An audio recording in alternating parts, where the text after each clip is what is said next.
we'll quickly know what is there in the Bible completely. So this is a summary of what is there in the Bible. The Bible talks about creation. In the beginning, God created everything. And then there was great flood. After that, the civilizations have started. And then we had a call for a pagan person or a person who was following idolatry. He is called Abraham. God calls Abraham and chooses him to be set apart in order to be born into that family. So God's family starts by choosing one patriarch, and he is Abraham. So because of his faith, God blesses his lineage, and from his lineage comes Jesus Christ. That means God himself in the form of a man. So he chooses Abraham. From his lineage also comes Joseph, and marks the history because Joseph becomes the governor of Egypt, and that is when he begins to build the storehouses in Egypt. So the earliest known pyramids were built by Joseph. And then there was captivity in Egypt. After Joseph's death, a pharaoh who did not know Joseph, he made all of the Israelites there to be slaves. And they were oppressed. They discovered that these Jewish people were mighty, and they were multiplying also so fast. So these people were terrified because of their strengths and all, and so they wanted to finish off these people, get rid of these people anyhow. And they have set up taskmasters, the Bible says, in order to give them tedious physical tasks. They had built cities in Ramses. There was a pharaoh called Ramesses, and the Israelites or the Jews have built pyramids and sphinx and all of these things for them. The historical evidence is that the same kind of structures were used to build the Solomon's temple as well as the second temple. There had been technology that they have preserved. The blocks of the pyramids are similar to the blocks of the temple. The Solomon's temple, the remains, and also the second temple, which was burnt and destroyed by Nebuchadnezzar. So you have got history marked by Joseph and Moses.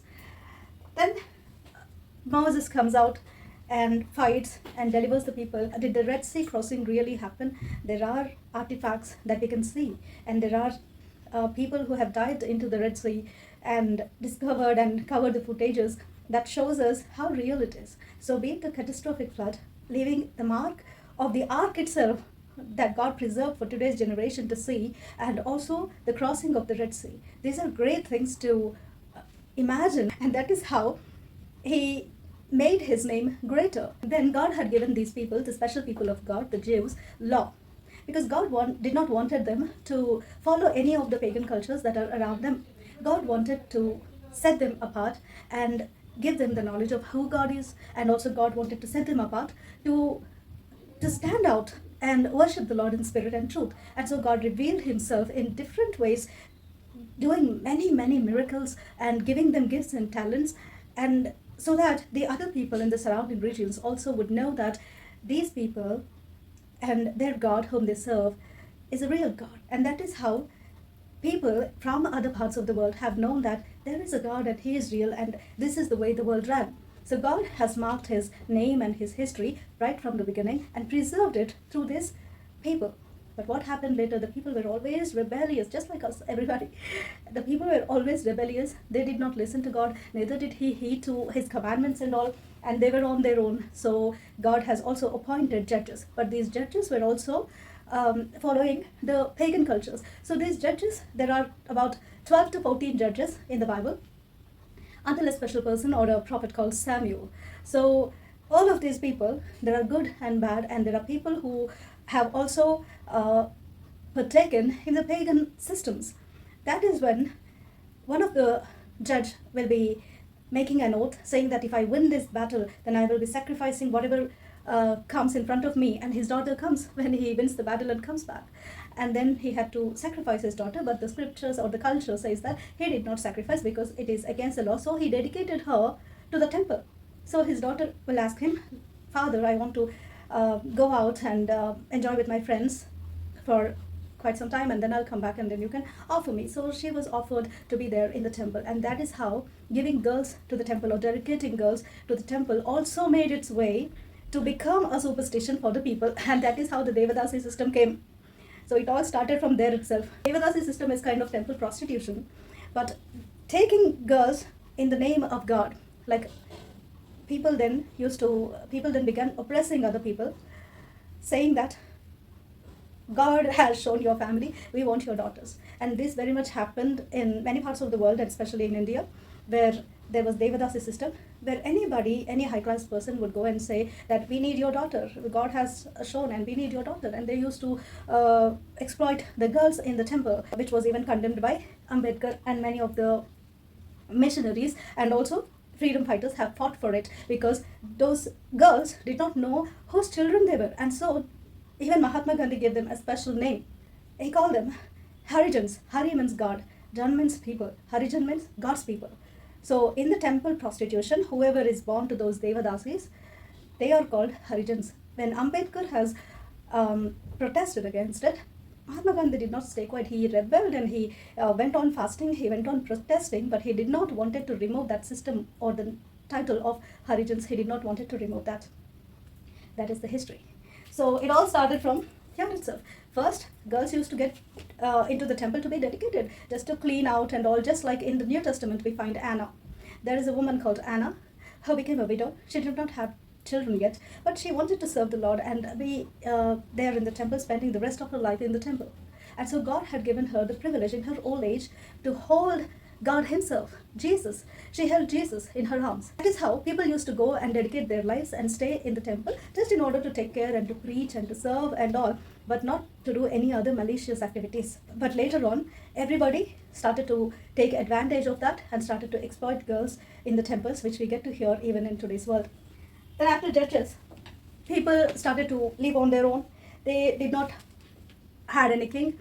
Like the other provinces were having a leader or a king, but these people did not have a king. So they requested for a king. We also want a king. We also want a king. And God tells to Samuel that if a king comes, then he will be very ruthless with you. They will have their own rules and they will take your lands and daughters and all. And no, they did not listen. We want a king no matter what. And so God appoints Saul, then a very good man, and God gives him a chance to serve the Lord and to lead his people. Saul was a very handsome man in every manner, very pleasing man with a very good behavior. But then again, he sought out the witches and sorcerers, and so he got killed.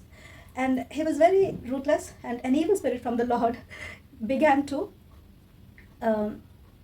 put him in terror and trouble him a lot. And at that time, God used David to heal Saul. So Saul never used to tolerate David and try to attack him, kill him, while David keeps on singing with his harp. That is how the journey of the king started, and David became that remarkable person in history that the Lord promises him that from your lineage, I am going to choose my family. So one of Joseph's brother called Judah, who wanted Joseph to be killed, he becomes a righteous man. And so God chooses his womb or his seed or lineage for David to be born, and from the same lineage we get Jesus. Okay, then we have kings and prophets, Saul, David, and Solomon, David's son Solomon. All of these three people ruled the United Kingdom of Israel. After that, there was divided kingdom, the south and the north. And there were 10 tribes in the north and only 2 tribes in the south.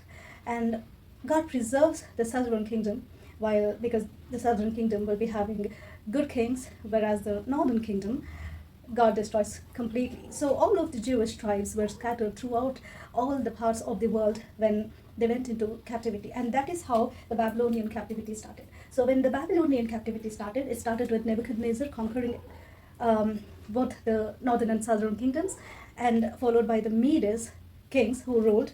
And together it is called the Achaemenid Empire. So with the decline of the Achaemenid Empire, the Median or the Medes kingdom prevailed. After that, the Persian kingdom prevailed with the Emperor Cyrus. Back then, there was only one emperor ruling all of the world, different parts of the world, and all of the world. Only one emperor, but princes and kings from other provinces used to be there, and there used to be scribes who would translate the languages and all.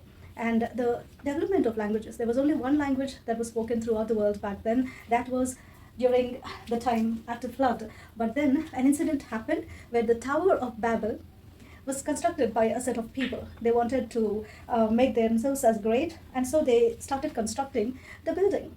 They did not even reach a kilometer, but their project was abrupted by God Himself coming down and shuffling their languages. And that is how we have different languages in the world today. Okay, the question is, why did God stop their project? They wanted to make themselves great. What else did they want? They wanted to reach heaven. They wanted to reach heaven. But God had forbidden that. God did not want that. And even in today's world, people wanted to build a tower that is even higher than Burj Khalifa, which is the tallest in the world today. But all of the other projects got stopped. Why? God is much, much nearer than we know, than we think. So that is why God did not wanted them to ascend to the throne of God, or God did not wanted them to reach to the heavens. God made us to be humble humans, to have fellowship with Him, and that's all. God will anyway take us to heaven, and God will anyway merge heaven and earth when the time comes. But before that, He wants us to have that close encounter and fellowship with Him. Okay, so Babylonian captivity was there, and after that we had Messiah, Jesus. So Jesus and His ministry for 3 years. Then the disciples got to know Jesus, and they carried about their ministry for quite some time, traveling to all of the parts of the world, spreading the gospel to all the parts of the world. And people did not just believe anything just like that. Everybody had their own personal encounters, even me, because I am not a Christian because I was born in a Christian family, but there is a God. When we have quest for Him, we eventually will get to know Him at some point in our life, which changes us forever. And that is how God reveals Himself to His people. So it is a very privilege and great honor to know the Lord. And that is how so many people today would have known the Lord. It is not about what comes from the external that will awaken us, but God works from the inside. That is why the impact. God is very special in working like that. He works on us from our inner conscious, so that we will know that He is much, much closer than we think and we know. He has got His own special ways. And once we know Him, we will begin to pursue His character more than any miracles and all. That is what we learn in life. That God is that breath that we have inside us. Because when God created everything, and when God created you and me, He breathed into us the breath of life, the Bible says. And that is why when our breathing stops, we die. Okay. Then, after the Babylonian captivity, in the history, we have the Persian Empire ruling, and after that, we have the Grecian Empire ruling, Alexander the Great. And after that, the history goes on and ends up with the British ruling. When there was Grecian Empire throughout the world, that is when there were establishment of universities, and everything that we have in our textbooks are written in Greek and Latin. All the symbols and all, even in the periodic table in chemistry and physics and all, mathematics, whatever the symbols that we use, they're all Greek symbols. After that, we had English. So by the time all of the universities got established during the 18th and 19th century, all of the departments as well, we had English as a common language. And even today, till date, we have English that connects all of us together, people from different regions. And today, with the cell phones, we have anybody, even an illiterate person, understanding a little bit of English. So don't make the language so complicated. Now people are lost in linguistic madness. Like people are crazy about accents, and people are crazy about this English language. Parents want their children to study in a particular school because the children there speak very good English. Most of the time, parents are concentrating that their children would talk English. We never grew up like that in our time. We spoke in our local languages, and our connections were so strong that even if we had a different language in our school, in our secondary school, we had people talking to us in Tamil, and we used to answer them back in Hindi. Everything is understandable. And we had people talking to us in Telugu. So in South India, we have people talking to us in their local language, and yet we are able to understand. We understand what they talk, and even if it be so that we don't understand certain words, people lovingly, kindly explain. It is the same experience for you all, the same thing. And just like that, English also. We never had this battle between the languages and the craziness going after the languages and all. Today, people are so crazy. They always keep on learning new words that are quite nonsensical. Let your language or accent, anything, make some sense. You talk in any kind of accent, No, necessarily that needs to be marked. Are you giving some sense into your sentence? Think about that. Don't complicate things for yourself and look down on people who cannot talk English or who cannot maintain their accents and all. We never had that in our life, and we never grew up like that. Now we do not even care to learn the newer kind of versions or newer kind of words that are most of the time are forbidden words in the dictionary. If you look at the old dictionaries, or if you can type British English or the Old English, you would see a lot of words with a star mark saying that forbidden. That means this is also a meaning to that particular word, but it is forbidden. It is not to be in use. But people have made it common. The F words, B words, and all. We have the Messiah and the disciples' ministry. After that, we have in the Bible the book of Revelation written by John. And why are people scared about the book of Revelation? Because they don't understand anything. The book of Revelation encloses us the details about God, how it was in the beginning, and what is going to happen in the end. Wherever the Bible has mentioned about an animal, the Bible has called them beasts. So in the book of Revelation, two superpowers will come. One of them will be a political authority, and the other one will be a religious authority who will be deceiving people into worshipping the political authority, and both of them are called and mentioned as beasts. And God said that anyone who has ears, let them hear, and anyone who has wisdom, let them understand that it is the mark of the beast or the number of the beast, which is the number of man. What does it mean? They basically are not human beings. They can be anything else, maybe a morphed form of human being or a genetically manipulated human being. We do not know. But in the days of Noah, the reason why God had to destroy the earth with the flood is because the angelic beings, came and they married human women, giving birth to giants who were cannibals. And there was a lot of cannibalism and there was a lot of sorcery back then. We are living in the days of Noah, that even Christian compounds practice sorcery. Everybody, there are gatherings in the church. People come only to talk to those witches and to ask for suggestions about what to do, how to do witchcraft, how to steal other people's husbands, how to wreck other people's homes and families. This is the scenario even in Christian community. There are people who would want to do anything, who would want to trade anything to get what they want. Back then, God destroyed it with a flood. And before he comes, God says that the days will be as that of the days of Noah, and God is going to come down to slash everybody. So keep that in mind. That is all about the Bible. So this is what is there in the Bible. If you're obedient to God, God will preserve you. And with the creation started the time. Who invented the time? Nobody. God said, in the beginning, that is the time, in the beginning. The time is like a baseline on which everything else will run. That is all about what's there in the Bible in a short summary. But in the coming days, pray that we will get into a little bit of knowledge about each and every topic, so that we'll have a little bit of knowledge about what is all there in the Bible. You don't have to get familiar with the names, but you just have to get familiar with the heart of God. So maybe the truth or the knowledge will get us closer to God. So keep praying about that, and we'll meet in the further classes.